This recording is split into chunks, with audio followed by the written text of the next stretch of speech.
This reconstruction of the Titanic was created using AI as an educational and entertainment representation.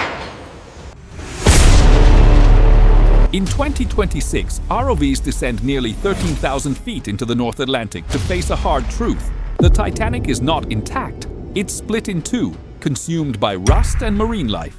The cameras reveal the bow and, in the distance, the separated stern, as if the ocean floor froze the very moment of the break.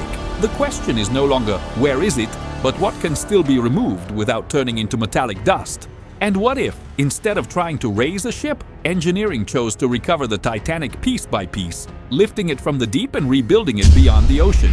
Before we begin the descent and show the first section being prepared for recovery, like the video, subscribe to the channel, and tell us in the comments if you're excited to witness this Titanic reconstruction and follow every step of this historic mission.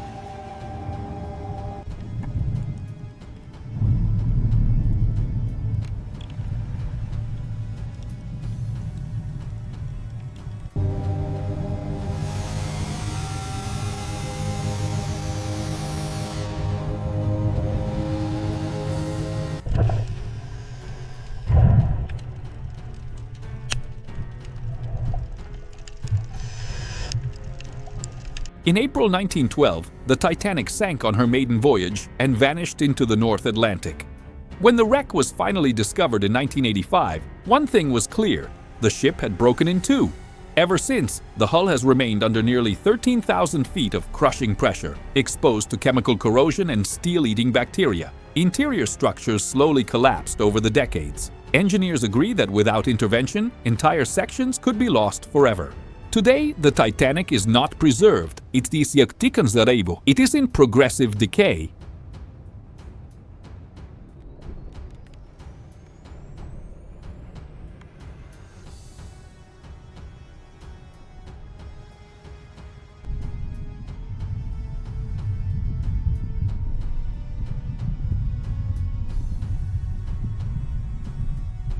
By 2026, the approach changes completely. ROVs equipped with high-resolution scanners begin a full 3D mapping of the wreck. Every plate, every crack, every internal collapse is recorded with pinpoint accuracy. The data confirms a key fact: the bow and the stern are structurally independent, separated by hundreds of yards. This division, created during the sinking, now defines the strategy. The Titanic will no longer be treated as a single ship, but as a collection of distinct structures.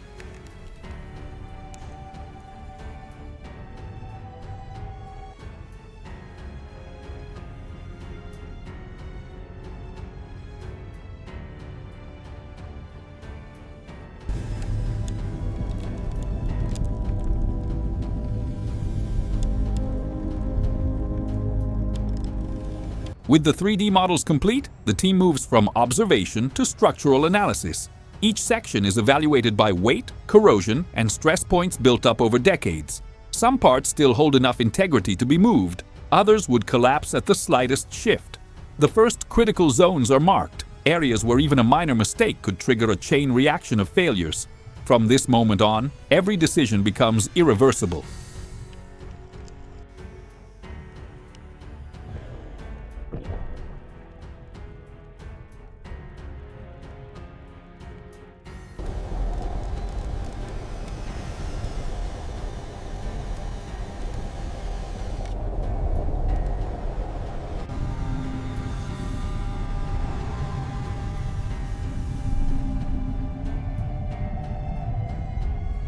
With the danger zones defined, the work turns to preparing the seafloor itself. Controlled water jets clear layers of sediment around the first, smaller sections, exposing structures long hidden from view. Every movement alters the balance of the site, raising dense clouds that reduce visibility to near zero. The ocean responds instantly, burying and revealing parts of the hull in seconds. Nothing here stands still. Before any recovery can begin, the environment must be stabilized. or new collapses are inevitable.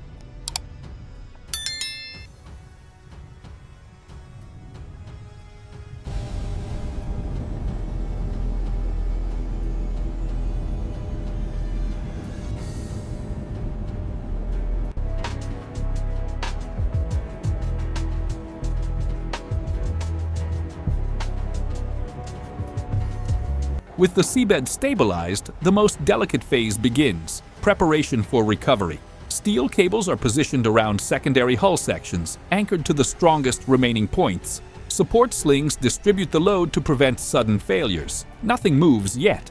Every adjustment is slow and deliberate, because one misplaced cable could compromise the entire mission.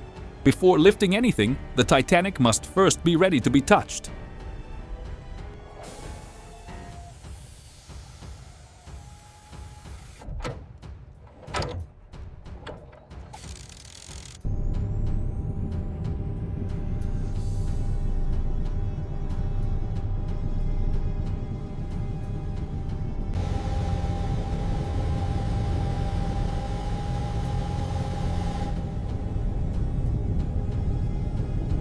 With everything in place, the team carries out the first real test of the plan. The chosen section is small, but enough to validate every calculation. Sediment is released slowly as weight transfers to the cables. The structure responds with a delayed groan, echoing decades of trapped tension. Inch by inch, the piece separates from the ocean floor. This is not a symbolic lift. It's proof that the method works.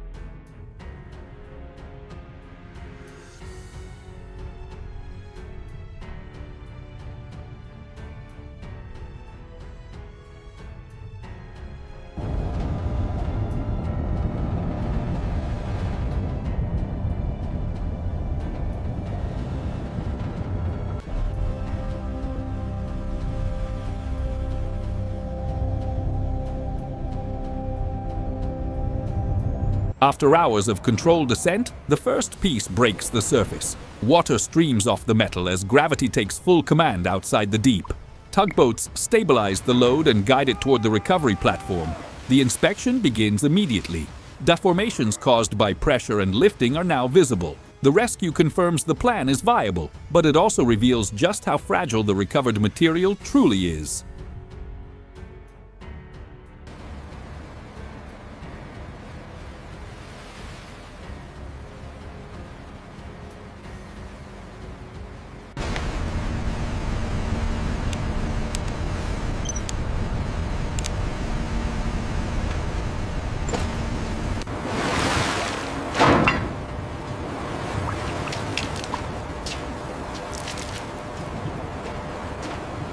With data from the first recovery analyzed, the operation returns to the seabed.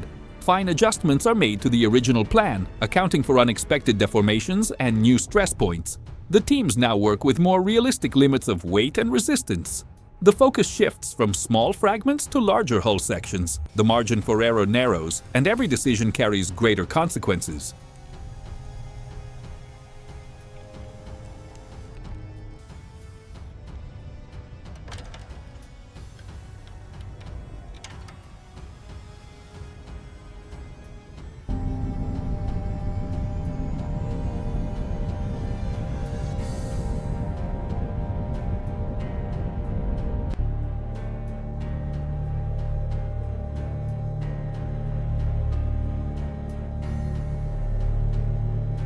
While smaller pieces continue to rise from the deep, another front of the operation advances in parallel. Engineers turn their attention to preparing a much larger section of the bow, studying support points and lift paths. The site becomes an active industrial zone, with multiple operations unfolding at once. Every minor recovery feeds new data into the main plan. The mission enters a phase of total coordination, where nothing happens in isolation.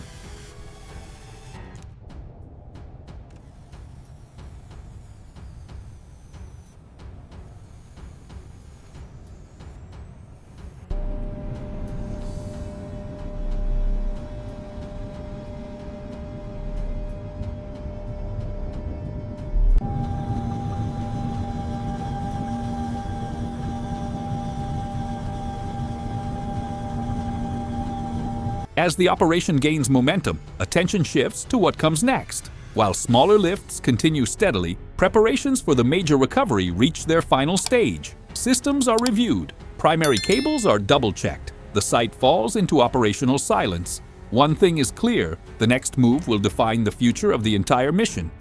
Before we begin this unprecedented lift, tell us in the comments if you're enjoying this Titanic restoration and whether you believe the plan will succeed.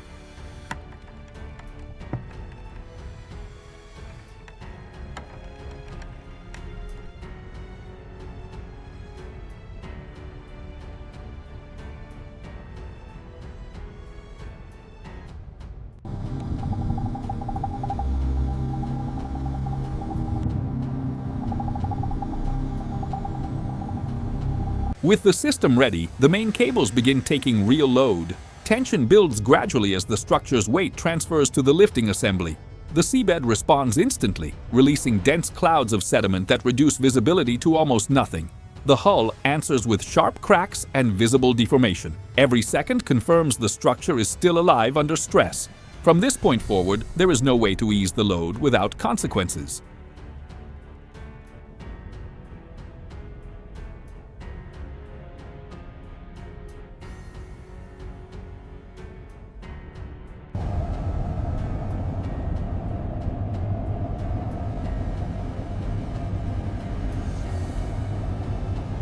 The accumulated tension finally overcomes the grip of the ocean floor. The massive bow section moves for the first time since the sinking. The motion is slight, almost imperceptible, but enough to confirm the weight has shifted. Risk now becomes absolute. Any imbalance could tear the hull or snap the cables. Sediment continues to rise as the metal strains under pressure. Every inch gained pushes the operation to the edge of what's acceptable.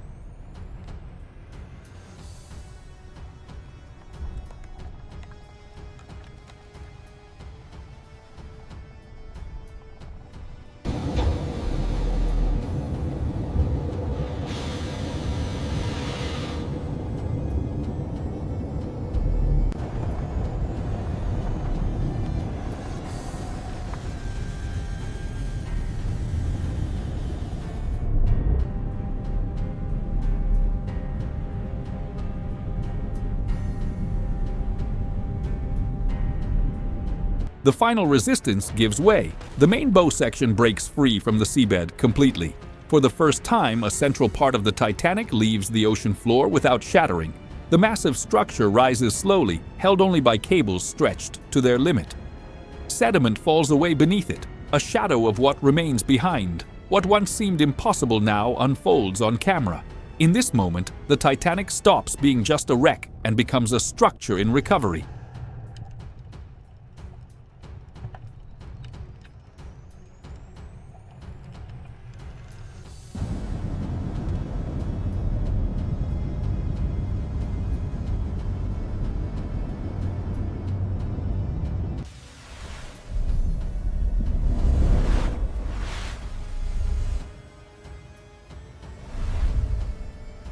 With the main section off the seabed, stabilization becomes the top priority. The true weight of the structure, now free from deep-sea pressure, reveals new stresses. Sensors and visual inspections detect microfractures formed during the lift and deformations caused by suspension. Every critical point is assessed before any further movement. The success of the recovery doesn't end the risk.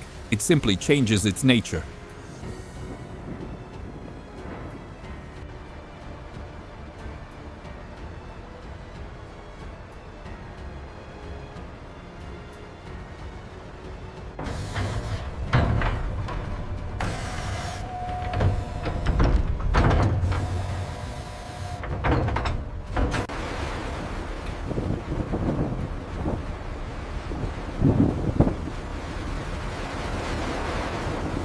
After the major lift, the rhythm of the operation changes. With more reliable parameters, the recovery adopts a systematic method. Additional bow sections are removed in sequence, along with internal spaces once unreachable.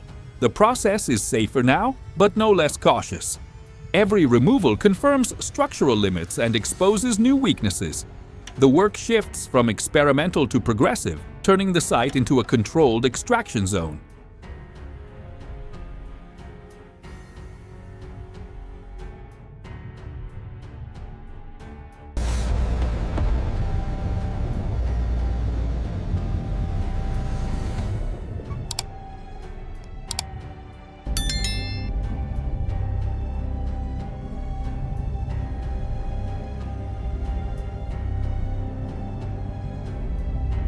With the bow partially removed, attention turns to the stern, where conditions are far more unstable. The structure is collapsed, with twisted plates and uneven load distribution. Here, the previous method won't work. The strategy now focuses on weight relief and temporary reinforcements before any movement. Every action is designed to prevent a cascading collapse. In the stern, there is no room for force, only control.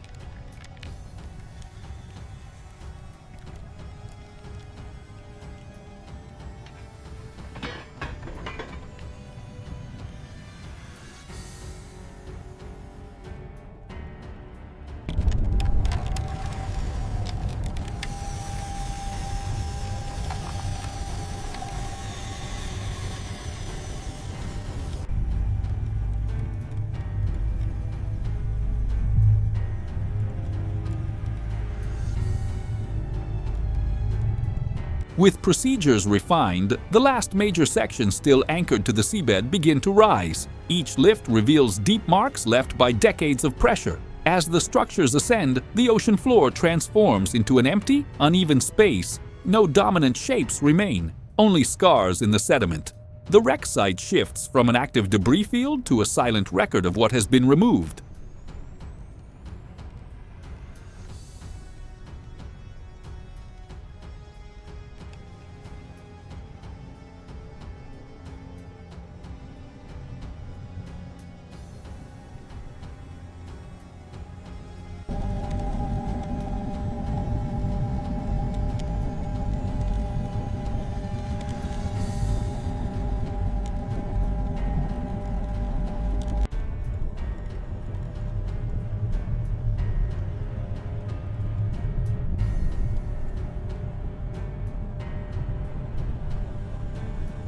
With all sections now out of the ocean, the mission enters a new phase. The recovered pieces are transferred to a secured shipyard far from the marine environment.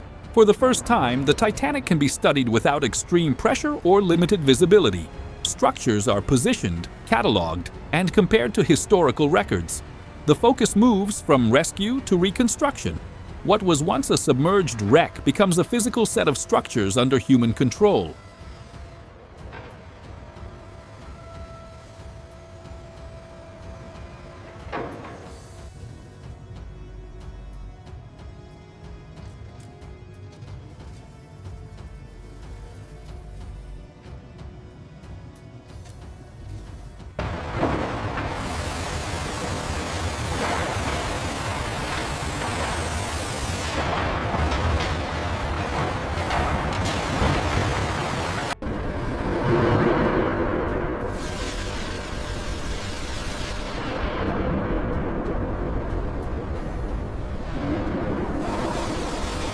With every piece organized, the full diagnostic begins. Advanced systems compare each fragment to the ship's original technical plans. Shape distortions, material loss, and accumulated damage are mapped with precision.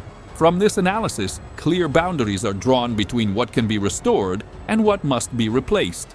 This is not about recreating an idealized ship, it's about respecting what still exists. From here on, reconstruction is guided by data, not desire.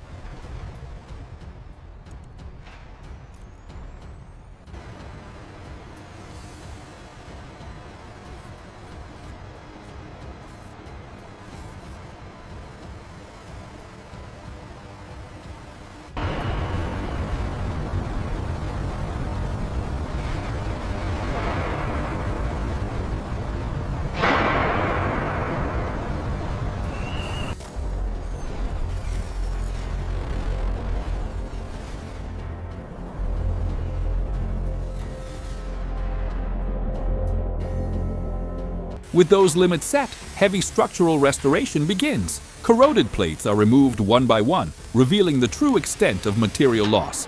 Molds based on original plans guide the fabrication of new sections, shaped to fit existing deformations. Nothing is forced back into what it once was. Everything adapts to what survived. As new structures take hold, continuity returns to the hull. For the first time, parts of the Titanic can bear load again, under controlled conditions.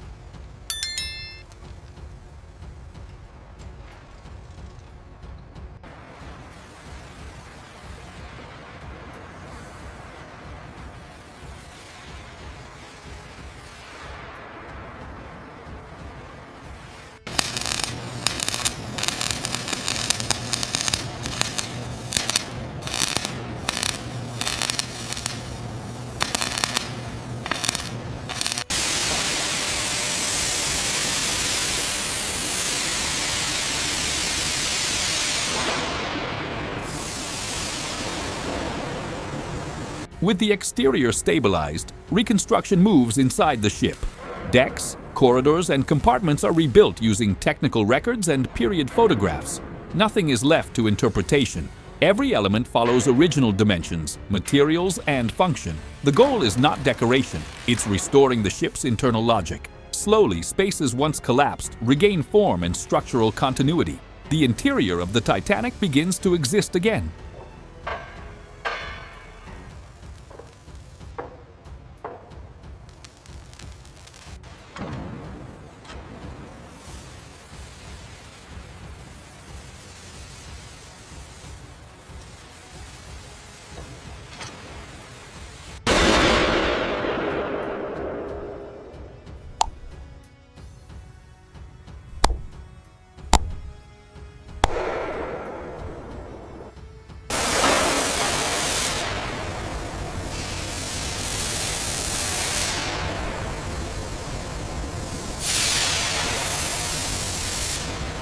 With internal structures restored, the most symbolic stage begins. The massive bow and stern sections are repositioned in the shipyard for realignment. Support systems adjust height, angle, and load distribution with extreme precision. Every movement is slow, measured in millimeters, to avoid unwanted stress. For the first time since the breakup, the two halves share the same structural axis again. The ship is not yet whole, but it is no longer divided.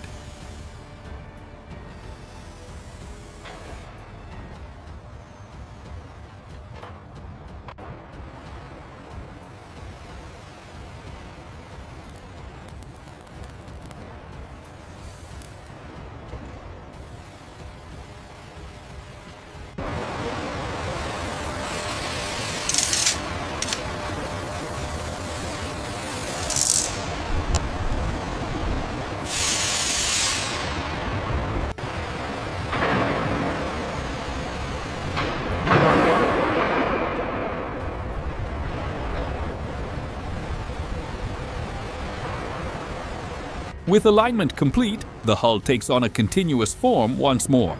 The sections now function as a single structural system. Progressive tests evaluate balance, load distribution, and resistance under strain. Minor adjustments relieve residual tension before it becomes critical. Speed is not the goal, proven stability is. Every check confirms the ship can now support itself again, outside the ocean.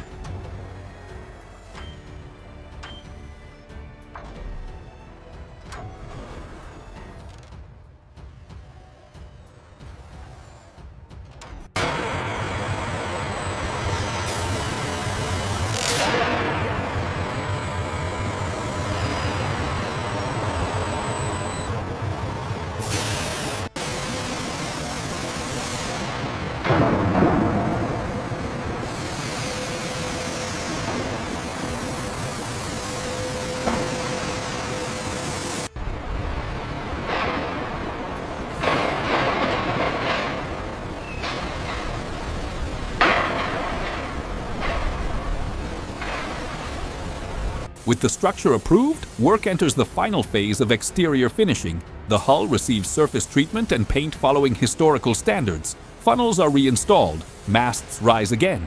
Visual elements are restored with technical precision. This is not ornamentation, it's structural identity. Every detail restores scale and proportion. By the end of this stage, the Titanic can once again be recognized from afar as a complete ship.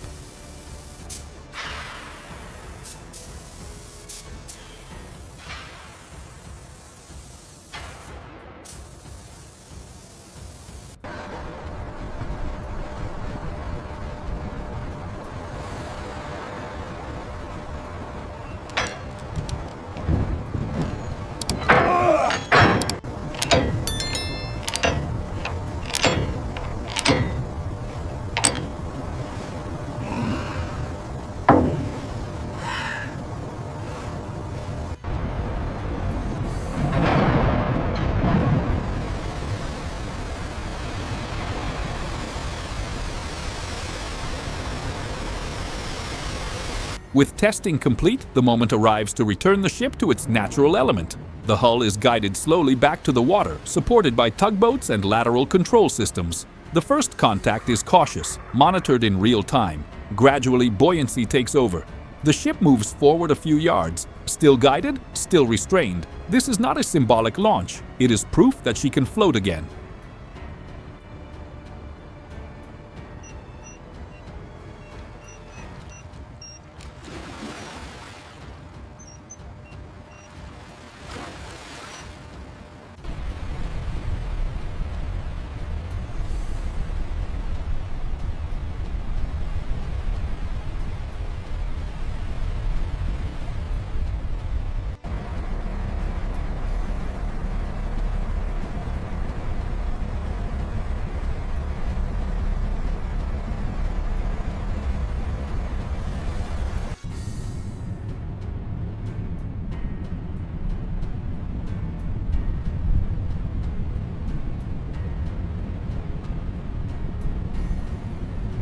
As daylight fades, the Titanic advances slowly across the ocean. There is no rush, no immediate destination. The hull cuts through the water in silence and balance. Wind moves across the restored structure, whole again. This is not a return to the past, but the preservation of memory.